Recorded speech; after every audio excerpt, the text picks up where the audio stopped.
When our grandmother died quite a number of years ago, we came across a bundle of letters in our house tied with a pink bow. And as we read these letters, it gave us an insight into the grandfather that we never knew, as he died quite young.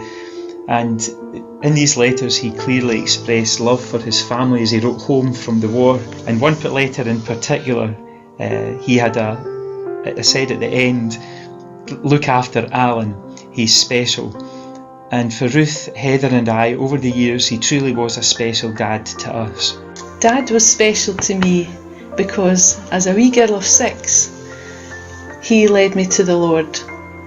And that's why I know with assurance that I'm going to see him again, and that's such a comfort at this time.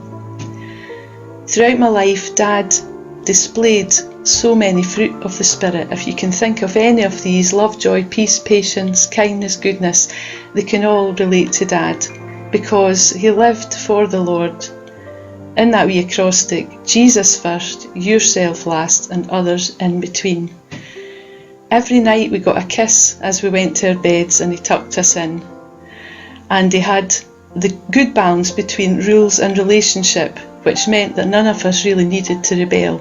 I know that he has stored up treasure in heaven, and on that day of reckoning, he won't have wood, hay and stubble to present before the Lord, but he'll have gold and precious stones, and I'm so happy that he's with his Lord who he served and loved. Dad was special to me for lots of reasons. He taught me to write.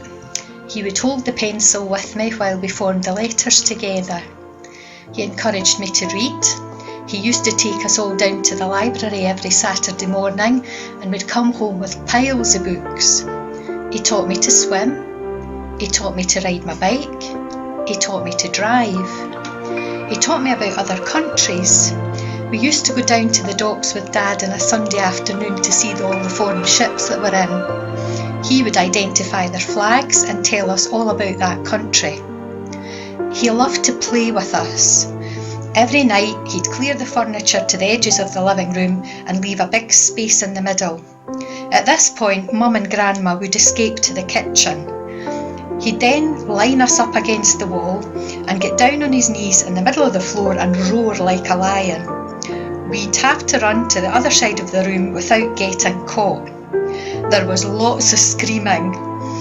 When he did catch us, he'd pile us up on top of each other until we surrendered. We loved it. But the thing that made him most special to me was his love for my mum. In 53 years of marriage, they never argued.